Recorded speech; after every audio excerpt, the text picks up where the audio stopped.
Hello. Hello, hello, hello. So yan, start na tayo. So yung tutorial na to para lang to sa mga baguhan na. Sa mga alam na nila, so hindi na nila kailangan. So, ang unang-unang gagawin natin mga boss, ang unang-unang kailangan natin is syempre yung computer mo, 'di ba? Hindi naman kailangan may video card. Okay lang at least kahit mga Ryzen 3 o basta ano yung CPU mo naka HDMI, may HDMI siya. Kasi halos lahat ng unit ngayon lumalabas yung computer is naka ano na naka tawag dito, may HDMI port na. Bibihira na yung may VGA pa phase out na kasi yun. Kasi syempre mabagal yung speed. Ngayon, kung sakali na meron na kayong computer, ito naman, ang pinakapangalawang kailangan nyo is yung monitor. At least yung monitor nyo is gaming dapat. Kasi yung usually na ginagamit nyo, yung nakasanayan, lalo na kami nung mga ito yung second monitor ko, maximum niya 60 Hz lang, pag 75 pangit na. So ito yung main monitor ko pag naglalaro ako. At least kahit pa paano 100 Hz yung monitor nyo mga boss. Para smooth talaga yung laro. Eh no. O paano malalaman yung monitor nyo kung gaming siya or ano, kung kunwari meron na kayo, binigyan kayo ng computer set, nabili na kayo. So punta kayong display settings dito. Click nyo tong si advanced display. Tapos, click nyo yung monitor nyo. Pag isa lang yung monitor nyo, wala kayong secondary monitor, yun na yung mismong lalabas. Click nyo to, baka mamaya naka 60 Hz kayo, di ba? Pangit yung pangit yung laro nyo doon. Hindi nyo ma-maximize yung pinakalaro nyo. So, dapat, pangalawa, game monitor, kung may unit na kayo, system unit, HDMI yung gamitin nyo. Tapos, gaming monitor. Tapos, i-click nyo to. I-click nyo yung ito. Yung refresh rate. Kailangan isagad nyo na kung 165 Hz yan. Isagad nyo na sa 165 para mas smooth. Pangatlo, ito. Dito. I-settings nyo yung monitor nyo. May mga pindutan yan. Hindi pa natatapos yan dyan. Click nyo yung monitor nyo dito. Ito. Ayan, sa game settings. So, yan. I-click nyo yan. After nyo maklik yung game settings, i-on nyo tong, ito, dito tayo sa FPS. Yung game mode nyo, i-click nyo sa FPS. Tapos itong adaptive sync. I-turn on nyo yan, mga boss. I-turn on nyo yung adaptive sync. So, yun. Tapos, pagka na-meet nyo na yung mga requirements na yan, kung sakali man, hindi nyo na-meet yung requirements na yan, dito, talon na kayo dito mga boss sa pangalawa natin tutorial sa Roblox. So, paano namin na-reach yung ganon? Paano natin na-reach yung ganong game para mag-smooth yung laro? Download lang kayo ng Blackstrap or Fishtrap. Pero ang ginamit ko, Fishtrap mga boss. So, click nyo lang yan. Download nyo yan. Di ko lang alam to kung gagana to sa mga cellphone user. Itong tinuturo ko for Windows user lang mga pag naka-computer kayo mga boss. Itong gagawin nyo, ito. Fishtrap kasi yung gamit ko. Ayan, punta lang kayo sa app nila. So yun, download nyo lang to. After nyo ma-download dyan, click nyo lang. Tapos may lalabas dun i-proceed nyo lang. Tapos, magtataka kayo pag naglo-loading siya, mabagal. Pwede nyo na i-cancel yun, tapos mag-install naman yun. Antayin nyo lang. Tapos, pagpunta nyo ron, pagtapos nyo ron ma-install, so punta na kayo dito. Huwag nyo muna i-launch. Configure settings nyo agad. Tapos, ito yung nakita ko sa ibang tutorial base dun sa iba ko nakita sa YouTube. So, punta kayo ng global settings. Ito, graphics quality, iwa-1 nyo lang. Tapos, the rest, ito, isagad mo na 240. Maximum FPS, yun lang binibigay. Sa transparency, ito, naka 1 lang eh. Nakandito lang sa akin. Depende sa inyo kung yan nyo. Tapos itong reduce motion, off nyo lang yan. Ito. Tapos dito sa mouse sensitivity, nababago din naman yan. Yan lang. Yun lang. Tapos, after nun, ito na. Save nyo na yan. Click nyo na yan. Na-save nyo na. Naka-save na yan sa akin. Punta na kayo dito sa integration. Wala naman nang binago yata. Wala naman. Teka lang. Ito. Baguhin nyo lang yan. Kung ano yung settings dito. Ayan, yan. Baguhin nyo lang yan. Wala naman ako yata binago dito eh.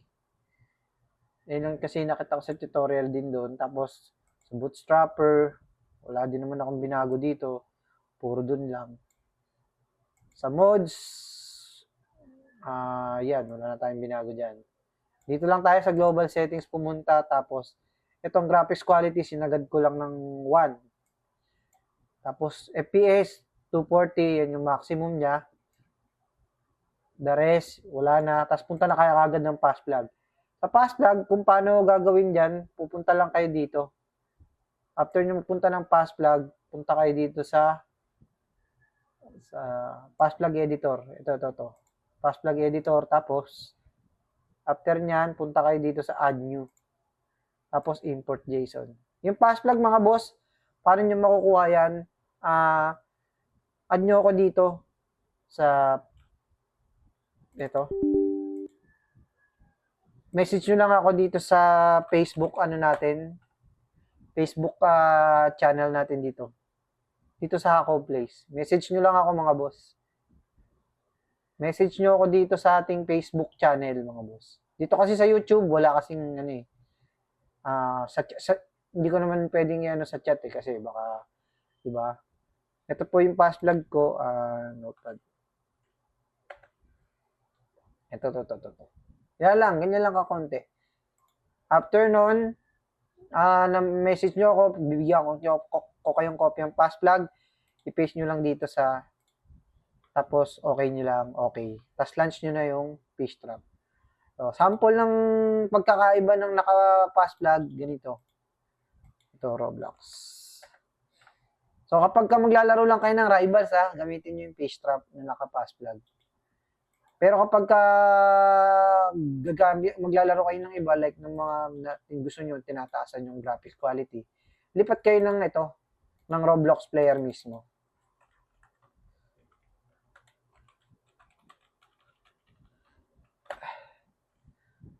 Kunyari, ayan, hindi nyo na na-reach talaga yung una't pangalawang kondisyon. Yung may monitor, may CPU kayo na merong HDMI port, yung motherboard, kahit wala naman video card, tapos yung gaming monitor na at least 100 Hz. Ito na dito, pagkakaiba, ito. Ito ang pagkakaiba nila sa pagkakaiba ng natural lang na Roblox player. Dito, matataasan mo yung graphics quality. Ito, sample lang. Dito, matataasan mo yung graphics quality. Ito yung matataasan mo yung graphics quality. So, sample tayo. So, dito, ang settings, itodo mo na kagad yung FPS. Sagad mo na, mga boss, kahit 60 Hz lang yung monitor mo. Tapos dito, ang pagkakaiba lang, is dito, natataasan mo yung graphics quality. Ayan. Nasasagad mo yung graphics quality. Ayan. Diba? Yung mga kulay, natural. Tapos, mabababaan mo. Ayan, para siyang ngayon, parang nagkaroon na ng data medyo umitin, diba? Pero kasi naka-gaming monitor ako eh, saka naka-video card ako eh. Kaya kahit magtaas ako, nakukuha niya pa rin yung ganyan FPS.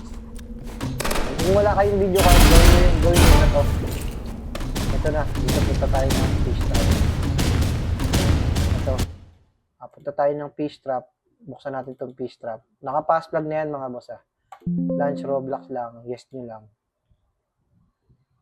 Ito yung pagkakaiba ng naka-pass vlog. Bali, kahit ito isagad mo yung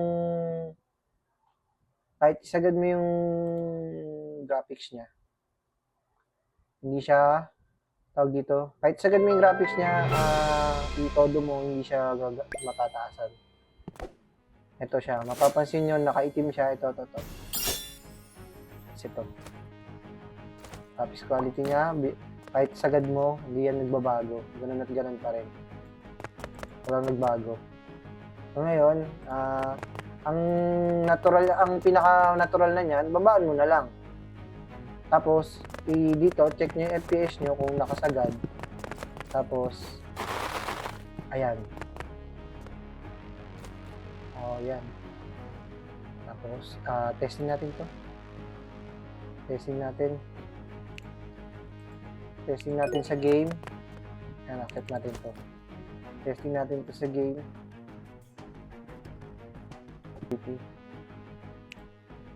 Ito, isa sensitivity na dito. Sa akin kasi, sa video lang ako nagbago eh. Dito, sa sensitivity ko, naka 140 ako, dyan ako komportable. Tapos, ayan. Kaya kung mapapansin nyo, naka all black lang, tsaka yan, parang natural lang. Kasi para smooth yung laro.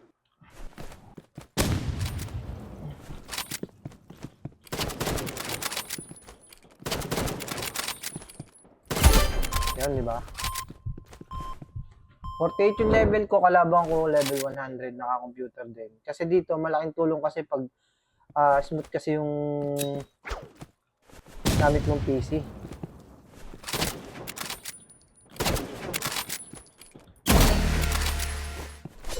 Si iShowSpeed pala tong nakalabang ko eh. Sample lang tayo.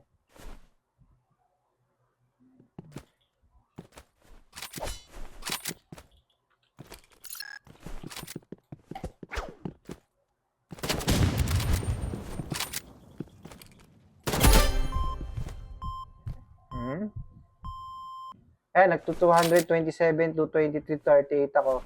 Maximum 240, nare-reach ko yung magandang FPS na yung laro natin, mga boss.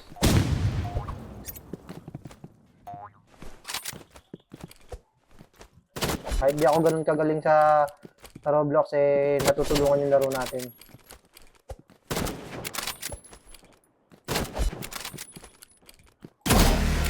Galing ah. Tapusin lang natin itong laro, mga boss. Di ako ganun kagaling maglaro, pero kapag ka ganito na smooth yung PC mo, natutulungan ka ng unit mo.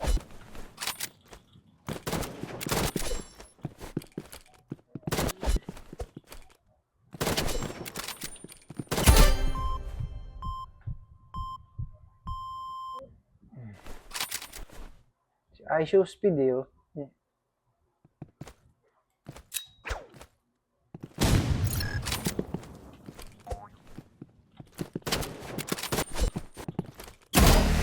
Galing. Wala kasi tayong Warhorn eh. Hindi ako bumili nun eh. Hindi kasi ako nagro-Robux, yung anak ko lang. Binili yung Robux ko ng bigla na lang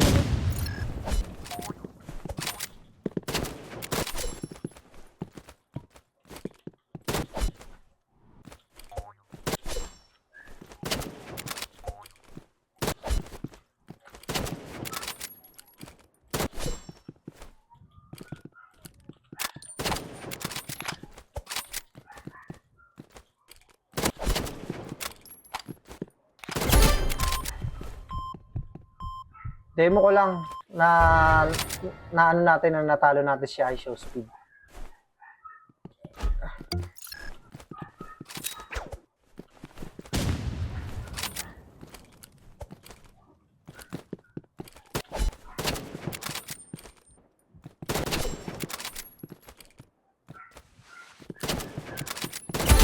Okay?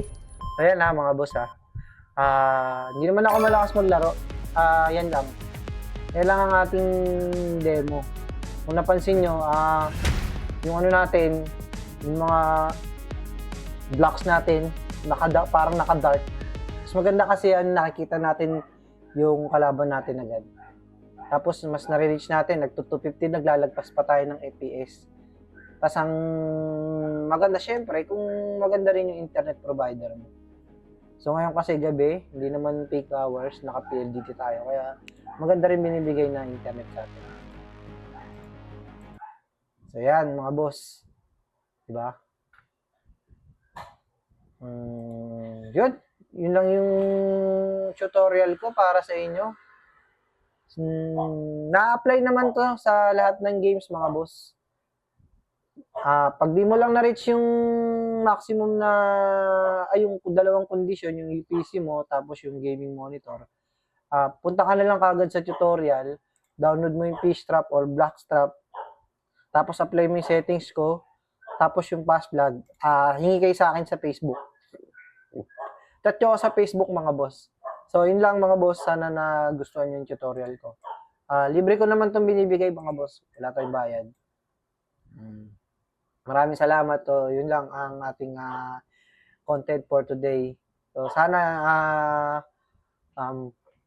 makapaglaro kayo ng maganda. At sana na nakatulong tong video natin para maging smooth ang laro ninyo.